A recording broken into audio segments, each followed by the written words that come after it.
Welcome to our YouTube channel program Guru Mantra शिक्षा का ग्रंथ।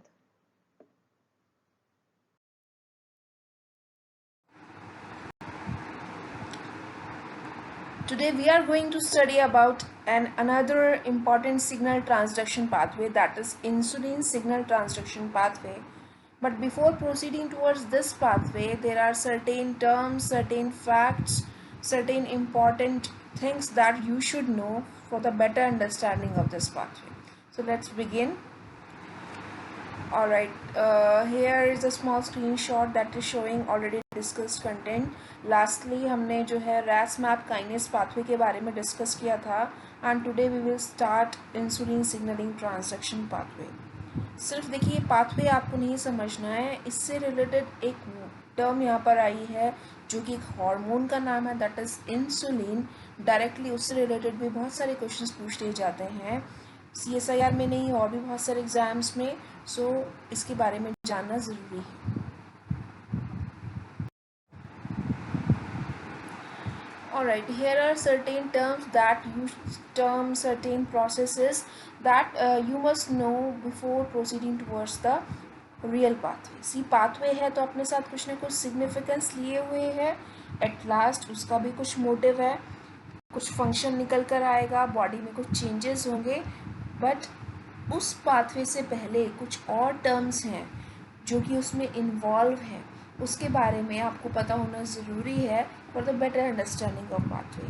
प्लस एक बात और ये भी है कि मेरा मेन मोटिव इन सब चीज़ों को इंक्लूड करने का ये भी रहता है कि सिर्फ हमें एक चीज़ पर कंसंट्रेट नहीं करना, और भी जो इंटर रिलेटेड चीज़ें हैं, अब ये इंसुलिन, ग्लाइकोजन, ग्लूकोज, ये सब सिर्फ सेल सिग्नलिंग में बात नहीं हो रही है, बायोकेमिस्ट्री में जब हम हॉर्मोन्स के बारे में पढ़ते हैं, ह्यूमन फिजियोलॉजी में बहुत जगह जो है हम टर्म्स को बार बार पाते हैं।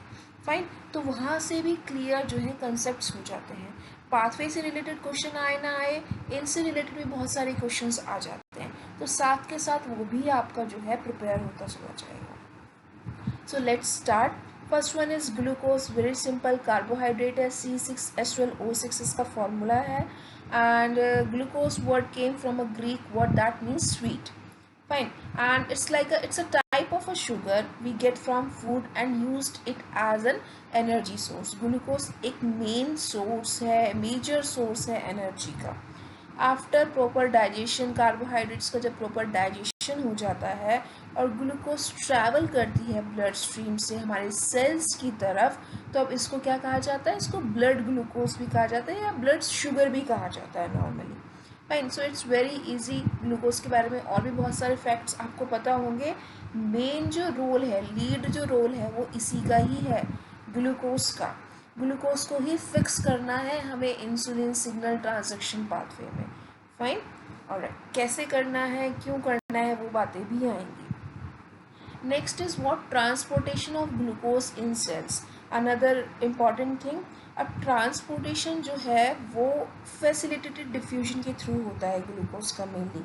वाई? बिकॉज देखिए ग्लूकोज जो है एक लार्ज मॉलिक्यूल है, इजीली जो है सिंपल डिफ्यूजन के प्रोसेस के थ्रू जो है वो पास नहीं हो सकता, सेल मेम्ब्रेन को क्रॉस नहीं कर सकता सिंपल डिफ्यूजन के थ्रू। So there is a need of facilitated diffusions many proteins for the proper transportation of glucose into the cell. Fine, और ये फैसिलिटेटेड डिफ्यूजन एंड पूरा एक्टिव ट्रांसपोर्ट, पैसिव ट्रांसपोर्ट, ये सब चीज़ें हम सेल बायोलॉजी की वीडियोस में कवर कर चुके हैं ऑलरेडी।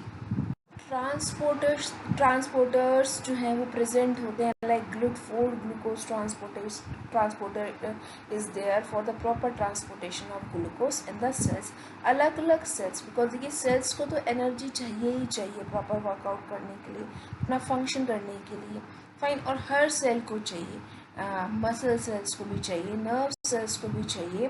तो अलग अलग सेल के हिसाब से, अलग अलग स्ट्रक्चर के हिसाब से, अलग अलग फंक्शन के हिसाब से अलग अलग रिसेप्टर्स, अलग अलग ट्रांसपोर्टर्स प्रेजेंट है for the proper transportation of glucose into the cell. Fine, next is what, next is pancreas. सबने पैनक्रियास के बारे में सुना होगा, ग्लैंडुलर ऑर्गन है, ग्लैंड है बेसिकली, जो कि कहाँ लोकेटेड होती है, एब्डोमिनल कैविटी में लोकेटेड होती है, बिहाइंड द स्टमक, राइट। और इसका मेन काम क्या होता है? अच्छा, ग्लैंड से मुझे एक बात ये और याद आई, ग्लैंड्स को भी हम दो टाइप्स में ब्रॉडली क्लासीफाई करते हैं, endocrine gland and exocrine gland. एक मिनट पोज करके सोचना कि दोनों में क्या डिफरेंस है, और दोनों जो ग्लैंड्स हार्मोन्स रिलीज करती हैं, उन हार्मोन्स का नाम क्या आपको पता है? और अगर उनका नाम आपको पता है तो क्या उनका फंक्शन, उनका टारगेट ऑर्गन आपको पता है या नहीं पता? पता है, बहुत अच्छी बात है। नहीं पता, please try to find out, right. Alright, अब यहाँ पर जो हम मेनली बात कर रहे हैं with regard to this topic, pancreas जो है वो कौन से एंडोक्राइन ग्लैंड है, हार्मोन्स रिलीज कर रहा है, राइट। सेवरल इंपॉर्टेंट हार्मोन्स, बहुत सारे हार्मोन्स रिलीज करता है, जिसमें से इंसुलिन और ग्लूकागन, ये दो मेन जो है हार्मोन्स हैं। इसके अलावा सोमैटोस्टैटिन भी एक हार्मोन होता है जो कि पेनक्रियास से ही रिलीज होता है, फाइन। ऑलराइट, अब हार्मोन्स जो रिलीज हो रहे हैं उनका भी बहुत ज़्यादा क्रूशियल वर्क है, फाइन। ऑलराइट, ये दो हार्मोन्स का नाम आपको याद रखना है with regard to this signal transduction pathway, insulin and another one is what, glucagon. अच्छा, एक और बात मैं आपको पेनक्रियास के बारे में बताना चाहती हूँ, it is possible to live without a pancreas. Pancreas अगर रिमूव कर दिया जाए, बहुत सारे लोगों को पेनक्रियाटिक कैंसर भी हो जाता है, राइट। अब पेनक्रियाटिक कैंसर हो जाता है यानी पेनक्रियास डैमेज हो गए हैं या किसी कारण से पेनक्रियास रिमूव कर दिया गया है, तो it is possible to live without a pancreas.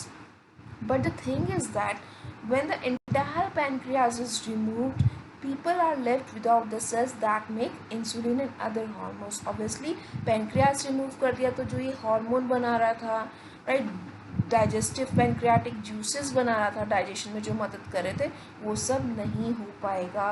जो पर्सन है जिसका पैंक्रियास रिमूव कर दिया है, उसकी डाइजेशन पावर पर भी इफेक्ट पड़ेगा, प्लस उसका ब्लड शुगर लेवल जो है that will not remain maintained, because insulin बनाने वाले सेल्स गए तो उसको इंसुलिन के आर्टिफिशियल शॉट्स लेने पड़ेंगे to fix the level of blood sugar, to fix the level of sugar in the blood, fine।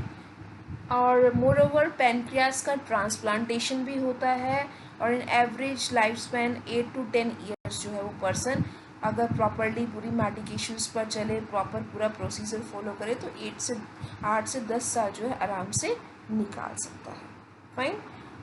Next is what, pro insulin. Pro insulin क्या है? प्रो हार्मोन है, right, inactive form of insulin है। Insulin hormone जो आता है वो pro insulin से ही आता है। सेवरल पोस्ट ट्रांसलेशन मॉडिफिकेशंस होती हैं प्रो इंसुलिन में, and after that we get the active hormone, that is what, insulin है। एक मेजर हार्मोन है that is controlling critical energy functions such as glucose and lipid metabolism. अब glucose आ तो गया ब्लड स्ट्रीम में, but cells को glucose की ज़रूरत है। क्यों ज़रूरत है? बिकॉज उनको एनर्जी चाहिए। एनर्जी क्यों चाहिए? बिकॉज फंक्शन करना है। फंक्शन नहीं करेंगे, सेल्स फंक्शन नहीं करेंगे तो पूरी बॉडी वर्कआउट नहीं करेगी। याद है, cell, tissues, organ system, at last जो है बॉडी आती है, फाइन। तो बेसिक लेवल पर काम होना ज़रूरी है। इंसुलिन क्या करता है? एक्टिवेट करता है इंसुलिन रिसेप्टर्स को।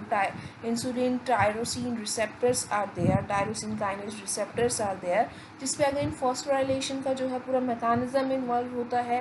बिकॉज सी देखो, एंजाइम लिंक पाथवेज के बारे में हम पढ़ रहे हैं, जैसे हमने लास्ट पाथवे स्टडी किया था, वहाँ पे भी फॉस्फोराइलेशन का बहुत इंपॉर्टेंट जो था पूरा क्राइटेरिया था। यहाँ पर भी हम देखेंगे कि पूरा जो इम्पॉर्टेंट पूरा प्रोसेस साइकिल कैस्केड चल रहा है, in that phosphorylation is again very important, right.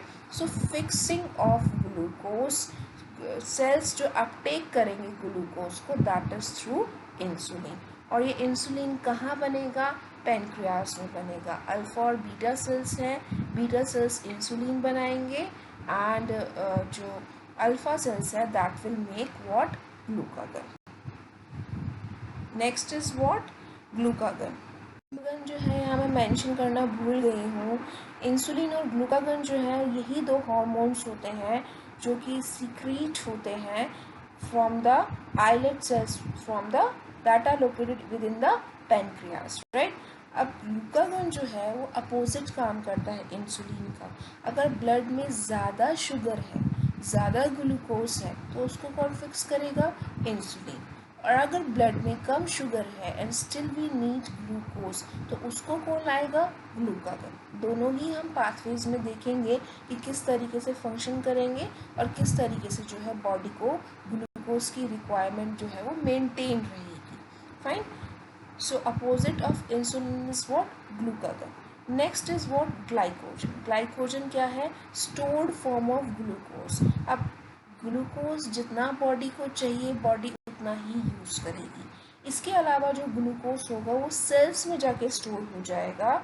Mainly it stored in liver and muscle cells to provide body and to provide energy to the body if blood sugar level is decrease. अगर blood का sugar level decrease हो जाता है, like जब हम fasting पे होते हैं तब हम कुछ ज़्यादा कार्बोहाइड्रेट्स एनर्जी सोर्सेज जो है नहीं लेते, तो उस समय एज अ फ्यूल जो है ये स्टोर्ड ग्लूकोज का फॉर्म जिसको हम ग्लाइकोजन बोलते हैं वो काम आता है। Fine. Next is what? Diabetes type 1 and 2। Again see देखो, चीज़ें मैंने आपको बोला इंटर रिलेटेड है, तो आपको सब चीज़ें समझ में आ रही होंगी। एक चीज़ आई, उसका वो ज़रूरी है, उसका ट्रांसपोर्टेशन ज़रूरी है, कौन कर रहा है, उसको कौन प्रोड्यूस कर रहा है, प्रोड्यूस होने के बाद वो कैसे एक्शन कर रहा है, एवरीथिंग इज नीडेड। एंड अगर मिस बैलेंस हो गया, डिसफंक्शन हो गया, तब उससे क्या इफ़ेक्ट्स जो है प्रोड्यूस होंगे, that too is very much important, right. So अगर इंसुलिन का लैकिंग फेस है या पैनक्रियाज जो है वो डैमेज हो चुके हैं, सही, ओके, देन क्या होगा? जो डिसीज़ अराइज होगी, दैट इज़ व्हाट? डायबिटीज़। अब डायबिटीज़ भी दो तरीके से जो है कैटेगरीज में पाई जाती है। सी अगेन एक इम्पॉर्टेंट टॉपिक यहाँ पर अलग से आ चुका है। हालांकि अभी हम बहुत ब्रीफली इन सब चीज़ों के बारे में बात कर रहे हैं, बट मैं आपको ज़्यादा से ज़्यादा बताने की कोशिश कर रही हूँ जो भी इंटरव्यूड क्वेश्चंस आते हैं उन्हीं के रिगार्ड में। फाइन। अब टाइप 1 डायबिटीज़ के बारे में अगर हम कहें तो ये क्या है? ऑटो इम्यून डिसीज़ है, राइट। अगर immune system, auto immune disease क्या होती है? अपने ही सेल्स को अटैक करना, right.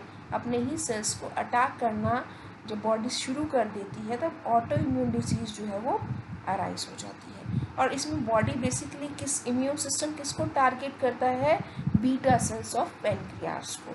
Beta cells of pancreas को ख़त्म कर देता है जिससे कि इंसुलिन का प्रोडक्शन कम हो जाता है। इंसुलिन का प्रोडक्शन ख़त्म हो जाता है, डिक्रीज़ हो जाता है। अब ख़त्म हो गया तो ब्लड में जो है ग्लूकोज फिक्स नहीं होगा और जो शुगर का लेवल है वो बढ़ता चला जाएगा, राइट। तो उससे क्या हो जाएगा?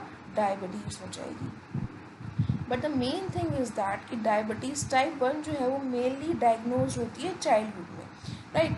अगर बॉडी वेट बहुत ज़्यादा है तो इससे कोई इसका रिलेशन नहीं है, it is not associated with access body weight, right. Ketonic level जो है बहुत ज़्यादा बढ़ जाते हैं बिकॉज वो फिक्स ही नहीं हो रहे। अब फिक्स करने के लिए क्या करना पड़ेगा? इंसुलिन की शॉट्स लेने पड़ेंगे, इंसुलिन इंजेक्शन जो है वो लेना पड़ेगा because that is the only way. और टाइप 1 में क्या हुआ था? बीटा सेल्स डिस्ट्रॉय हो गए थे, इंसुलिन बन ही नहीं रहा था, राइट। इसको कंट्रोल ही नहीं किया जा सकता। बेसिकली बहुत सारी जो ऑटो इम्यून डिसीज़ होती है वी कांट कंट्रोल देम, सिर्फ हम उनके प्रिकॉशंस ले सकते हैं उनके लिए। Ultimate there is no cure of those diseases. Alright, अगर हम डायबिटीज़ टाइप 2 की बात करें तो यूजुअली जो है एडल्ट में पाई जाती है। आफ्टर 30 ईयर्स ओल्ड पीपल में जो है ये डायग्नोज होती है।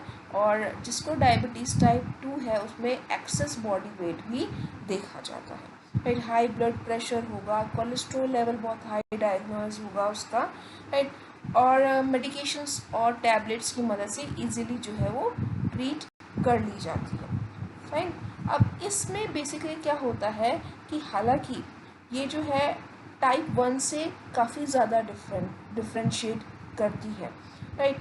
इसमें क्या है? इसमें भी बीटा सेल्स जो है वो अटैक नहीं होते, इंस्टेड टाइप 2 डायबिटीज़ को कैसे कैरेक्टराइज किया जाता है कि बॉडी जो है उसने इंसुलिन के प्रति रिस्पॉन्ड करना ही बंद कर दिया है। इंसुलिन तो प्रोड्यूस हो रहा है बट वो फाइनली जो है वो एक्शन नहीं कर पा रहा, मीन्स बॉडी पे इंसुलिन रेजिस्टेंस जो है वो डेवलप हो गया।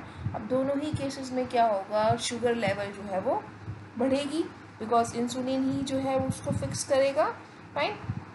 सो ये मेन डिफरेंसेस हैं दोनों के बीच में जो कि आपको याद रखने हैं। एंड अगर आपको नोट डाउन करना है तो भी आप नोट डाउन कर सकते हैं ताकि आप बाद में जो है उसको रिवाइज कर सकें। Right, alright. Next is what artificial insulin.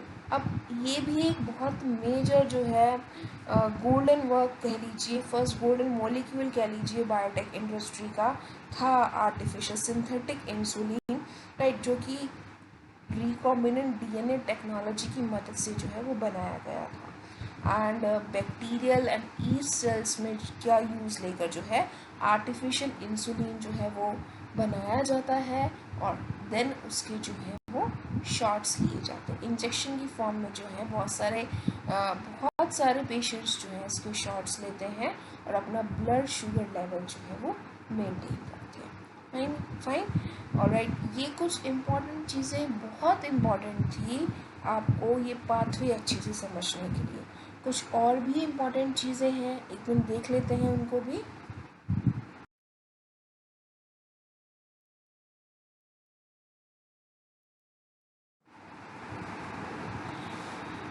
और इनमें पहले भी बता ही चुकी हूँ व्हाट इज़ इंसुलिन, क्या है, कैसे सिंथेसाइज हो रहा है। यहाँ देखिए पैनक्रियास की लोकेशन भी शो की गई है। बेसिकली जो है पैनक्रियाटिक के आइलेट सेल्स जो हैं वो दो मेजर हार्मोन्स को प्रोड्यूस कर रहे हैं, इंसुलिन एंड ग्लूकागन। ये भी पूछ लेते हैं सेक्शन बी में, इंसुलिन कौन से होता है, बीटा से होता है, अल्फा सेल्स से होता है। So you must know these things, right. Glucagon जो है वो अल्फा सेल्स बना रहे हैं, these both are working as an antagonist, means oppositely काम कर रहे हैं। एक ज़्यादा शुगर है तो उसको कम कर दे रहा है, एक ब्लड में कम शुगर है तो उसको प्रोवाइड कर दे रहा है, means they are working as an antagonist. अब यहाँ पर आप देखिए टाइप 2 में जो काम हुआ था, टाइप 2 डायबिटीज़ में इंसुलिन रेजिस्टेंस हो गया था। राइट, इंसुलिन तो प्रोड्यूस कर रहे हैं beta cells but body cells जो है उसका अपटेक नहीं कर पा रहे हैं, पाथवे में प्रॉब्लम आ गई है। सो बाहर जो है ग्लूकोज बढ़ता ही चला जा रहा है एंड अल्टीमेटली क्या हो रहा है, बॉडी वेट बढ़ता चला जा रहा है। बट मेडिकेशंस और टैबलेट्स की मदद से इसको सॉर्ट आउट किया जाता है बट अल्टीमेटली प्रॉब्लम तो है ही है। रोल भी आपको समझ में आ गया होगा, डिसीज़ भी आपको समझ में आ गई होगी। डायबिटीज़ मेन डिसीज़ है इंसुलिन के प्रॉपर लैकिंग से, type 1 and type 2, but there are vast differences between type 1 and type 2, वो आपको याद होने चाहिए। साथ साथ सिंड्रोम्स का मतलब क्या होता है, सिंड्रोम का मतलब होता है सीरीज ऑफ सिम्टम्स।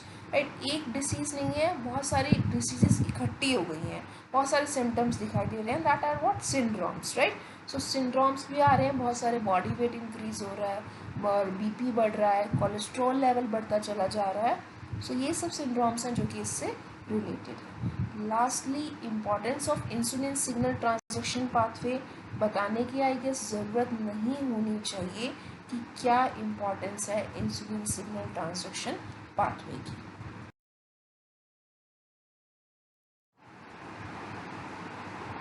ऑलराइट, अब हमने देख लिया इंसुलिन की इम्पोर्टेंस को, बट सी इंसुलिन जो है वो डायरेक्टली मैच्योर्ड फॉर्म में नहीं आता, उससे पहले पूरा एक प्रोसेस फॉलो होता है जिससे कि मैच्योर इंसुलिन जो है वो रिलीज़ होता है पैनक्रियाटिक सेल से। राइट, ये भी इम्पॉर्टेंट है, ये भी पूछ लेते हैं। तो इंसुलिन के बारे में, इंसुलिन क्या है, बेसिकली एक स्मॉल प्रोटीन है, 6000 डेल्टन जो है इसका वेट है। अब इसका अगर हम बायोसिंथेसिस की तरफ थोड़ा सा ध्यान दें तो सबसे पहले क्या है, प्री प्रो इंसुलिन है। देखो, प्रो इंसुलिन इज इंसुलिन से पहले वाली स्टेज एंड प्री वर्ड यहाँ से लग गया तो उससे भी पहली वाली स्टेज। राइट, अब इंसुलिन जो है सबसे पहले प्री प्रो इंसुलिन की फॉर्म में है। राइट, जिसके पास क्या है, as a single mRNA molecule जो है ये ट्रांसलेट हुआ है, बिकॉज प्रोटीन है, जीन एक्सप्रेशन आया, mRNA आया। राइट, अब mRNA जो है वो as a single chain precursor जिसको हम प्री प्रो इंसुलिन बोल रहे हैं, वो ट्रांसपोर्ट हो रहा है। कहाँ पर ट्रांसपोर्ट हो रहा है? Endoplasmic reticulum. बिकॉज देखो प्रोटीन्स का जनरेशन तो सेल में ही हो रहा है, सेल ऑर्गेनल्स ही उसके पीछे काम कर रहे हैं। एंडोप्लाज्मिक रेटिकुलम के पास जा रहा है, क्या जा रहा है? सिंगल फॉर्म में mRNA जा रहा है, जिसको हम क्या कह रहे हैं? Pre pro insulin. अब उसके पास 4 चीज़ें हैं, राइट। 4 चीज़ें कौन कौन सी हैं? एक तो उसके पास एक सिग्नल पेप्टाइड है। सिग्नल पेप्टाइड क्या करेगा? उसको गाइड करेगा एंडोप्लाज्मिक रेटिकुलम तक जाने के लिए, राइट। बिकॉज एंडोप्लाज्मिक रेटिकुलम में जाएगा तभी वहाँ जो है मैच्योर्ड इंसुलिन एट लास्ट जो है हमें मिल पाएगा। ऑलराइट, अब यहाँ पर जो है ट्रांसपोर्ट हो गया एंडोप्लाज्मिक रेटिकुलम का, सिग्नल पेप्टाइड का काम जो है वो खत्म हो गया। अब सिग्नल पेप्टाइड की क्या हो जाएगी? क्लीवेज हो जाएगी, प्रॉपर फोल्डिंग हो गई, ऑक्सीडेशन हो गया, सिग्नल पेप्टाइड विल क्लीव। अब जैसे ही सिग्नल पेप्टाइड क्लीव हुआ तब हमें एक दूसरा मॉलिक्यूल मिल जाएगा, जिसको हम क्या बोलेंगे? Pro insulin. अब प्रो इंसुलिन जो है बेसिकली इसके पास 3 डोमेन्स है, राइट। एक अमीनो टर्मिनल है जिसको हम बीटा चेन बोल रहे हैं, एक कार्बोक्सी टर्मिनल है जिसको हम अल्फा चेन बोल रहे हैं, और एक कनेक्टिंग पेप्टाइड भी है मिडल में जिसको हम सी पेप्टाइड बोल रहे हैं, राइट। बिकॉज आज सब कनेक्शन होना ज़रूरी है for the proper functioning, right. अब ये 3 जो कनेक्टिंग चीज़ें हैं, 3 कनेक्टिंग डोमेन्स हैं, ये मिलकर क्या बना रहे हैं?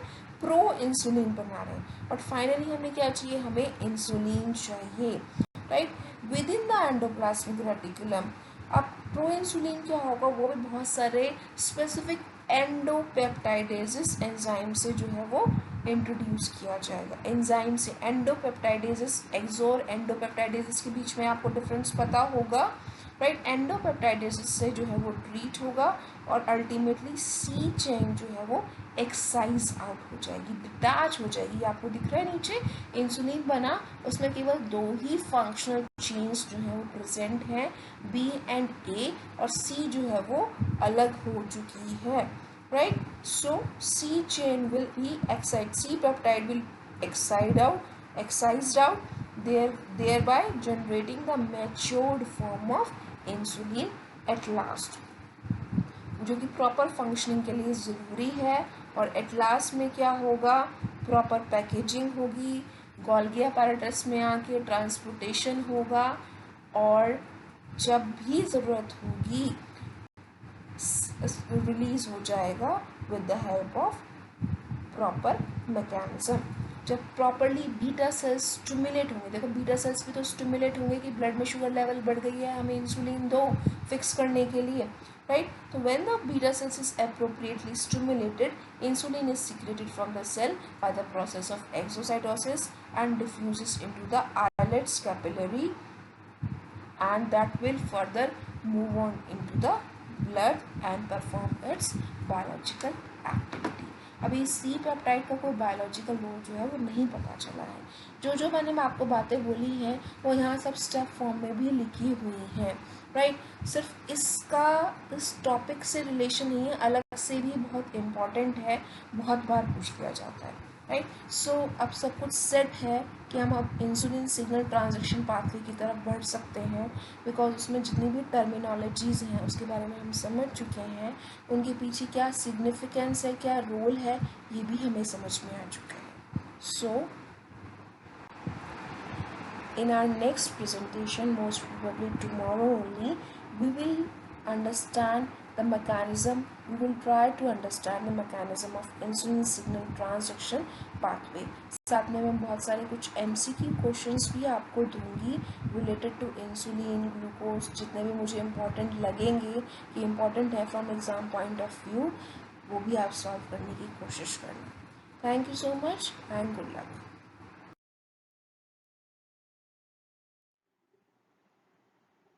Thanks for watching our video. To subscribe on our channel, please press the subscribe button given below the video. And for regular updates and notification, don't forget to press the bell icon. For more information query, do like my Facebook page and the link is given below. Thank you so much guys. God bless you. Bye bye. Take care.